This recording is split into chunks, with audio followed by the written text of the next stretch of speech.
एक रिवायत नकल करते हुए मुसन्निफ़ अलैहि रहमा फरमाते हैं कि इमाम अहमद बिन हम्बल रहमतुल्लाहि ताला अलैहि का एक वाक़या है। लिखते हैं कि एक मर्तबा इमाम अहमद बिन हम्बल रहमतुल्लाहि ताला अलैहि के दिल को सुकून और करार नहीं आ रहा था, तो आपने अल्लाह पाक के कुरान पाक की ये आयत अला बिज़िक्रिल्लाहि तत्मइन्नुल क़ुलूब कि बेशक दिलों का चैन और करार अल्लाह के ज़िक्र में है। इसके तहत आप मस्जिद में तशरीफ़ ले गए। आपने मस्जिद में जाके नमाज इशा अदा की। नमाज इशा अदा करने के बाद आप कुछ देर वहीं ठहर गए।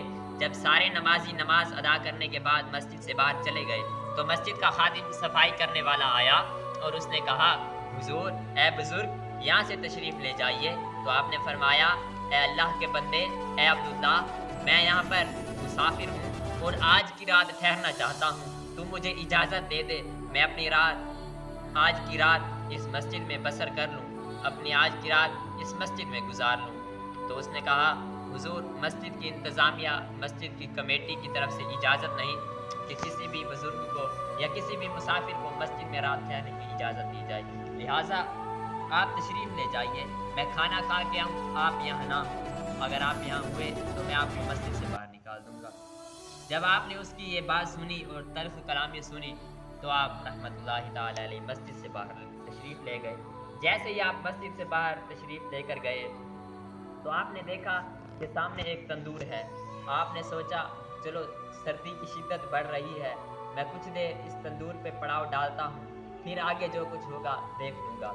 जब आप गए तो उस तंदूर वाले से इजाज़त ली कि ए अल्लाह के बंदे, मैं कुछ देर तेरे तंदूर के साथ बैठना चाहता हूँ, क्या तू मुझे इस बात की इजाज़त देता है कि मैं कुछ देर तेरे तंदूर के साथ पड़ाव डालूँ? तो उसने कहा, हुजूर अगर आप मेरे काम में रुकावट ना बने और मुझे कोई तकलीफ़ ना दी, मेरे से कोई सवालात और जवाबात ना किए, कोई ऐसा काम ना किया जिससे मेरे काम में रुकावट आए या मेरा काम मुश्किल हो मेरे लिए, तो ऐसा अगर आपने कुछ ना किया तो मैं आपको बैठने की इजाज़त दे दूँगा।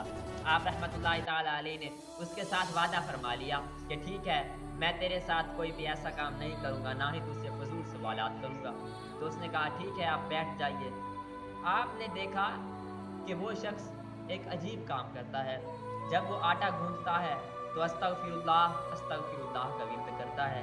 ऐसे ही जब आटे को पानी देता है तो अस्तगफिरुल्लाह का विर्द करता है।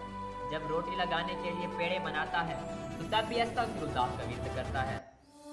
आपके दिल में थोड़ा सा वहम हुआ कि मैं इससे पूछूं तो सही, आखिर ये अस्तगफिरुल्लाह की तस्बीह क्यों पढ़ रहा है, सुबहान अल्लाह या अल्हम्दुलिल्लाह वगैरह की तस्बीह क्यों नहीं पढ़ता? तो आपने उससे वादा किया था।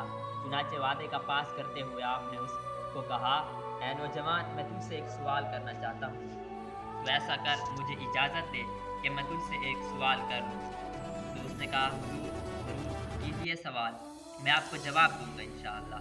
तो आपने कहा, मैं देख रहा हूँ जब से आया हूँ, तू जो काम भी करता है अस्तगफिरुल्लाह का विर्द करता है, कोई दूसरी तस्बीह नहीं पढ़ रहा, आखिर इसमें क्या राज है, ये क्या माजरा है?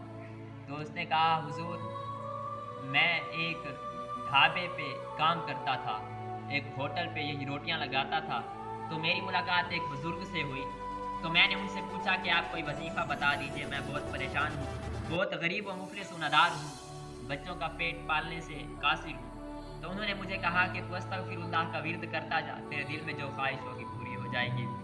तो हुजूर मैं तब से लेकर आज तक अस्तगफिरुल्लाह का विर्द कर रहा हूँ। पहले मैं उजरत पे काम किया करता था, आज आप देख रहे हैं कि ये ढाबा मेरा है, इसके जैसे मैंने 2-3 और ढाबे बना लिए हैं। अल्हम्दुलिल्लाह पहले फाके करने पड़ते थे, मगर अब अल्हम्दुलिल्लाह रिज़्क़ कुशादा है, रिज़्क़ की वुसअत है, अल्हम्दुलिल्लाह मेरी ज़िंदगी अच्छी गुज़र हो रही है। तो आपने फरमाया, ए नौजवान, अच्छा ये तो ठीक है, बता तेरे दिल में कोई और ख्वाहिश है? तो उसने कहा, हुजूर हाँ, एक ख्वाहिश कब से दिल में पाली हुई है, तज़किरा सुना है इमाम अहमद बिन हम्बल का, बस जी चाहता है कि एक मर्तबा उनकी ज़ियारत हो जाए। तो आपने फरमाया, ए नौजवान, तेरी किस्मत को सलाम है, तेरे इस्तिग़फ़ार की तस्बीह जिसका तू विर्द करता है, आज उसकी बदौलत देख इमाम अहमद बिन हम्बल खुद तेरे पास तशरीफ़ लेकर आए हैं। तो ये बात सुनते ही नौजवान अपने किए पर शर्मिंदा हुआ और उसने मुआफ़ी मांगी। उसने कहा, हुजूर मुझसे गलती हो गई है, مجھ سے لغزش ہو گئی ہے کہ میں نے آپ سے پہلے اتنے سوالات کیے، مجھے معاف کر دیجیے۔ میرے میٹھے اور پیارے اسلام بھائیوں، یہی وہ لوگ ہیں جن کے بارے میں رب قرآن میں فرماتا ہے الا ان اولیاء اللہ لا خوف علیہم ولا هم یحزنون۔ ترجمہ کنز ایمان، الا خبردار، ان بے شک اولیاء اللہ، اللہ کے اولیاء، اللہ کے نیک بندے، اللہ کے برگزیدہ بندے جو اللہ کی عبادت کرتے ہیں، لا خوف، وہ کوئی بھی خوف نہیں رکھتے، ولا هم یحزنون، اور نہ ہی انہیں کوئی غم ہے، کوئی پریشانی ہے۔ آج ہمارے ملک کے حالات خراب ہیں، گھر گھر میں دیکھا جائے تو کوئی کہتا ہے حضور رزق کی کشادگی نہیں، تو کوئی کہتا ہے قرض کا وبال ہے، کوئی کہتا ہے بے اولادیاں ہیں، تو کوئی کہتا ہے کیا مسئلہ ہے۔ تو انشاءاللہ آج سے ہم بھی نیت کرتے ہیں کہ انشاءاللہ استغفار کی تسبیح کو اپنائیں گے۔